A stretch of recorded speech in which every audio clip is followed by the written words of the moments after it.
Lavitano misy anao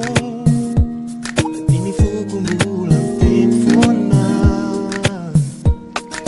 Lavitiny maty anao Anaty matsiaro tsena tany atoan Lavitana Malafanatsyo anao Lazao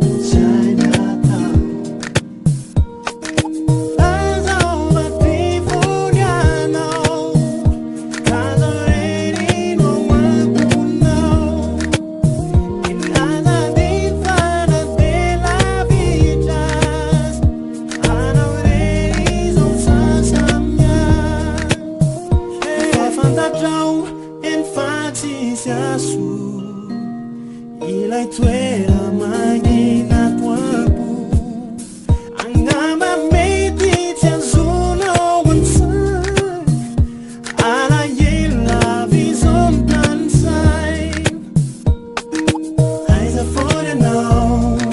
maninala ty Amamatsamba mody Zay misy anao ty ay taoko ahoanamo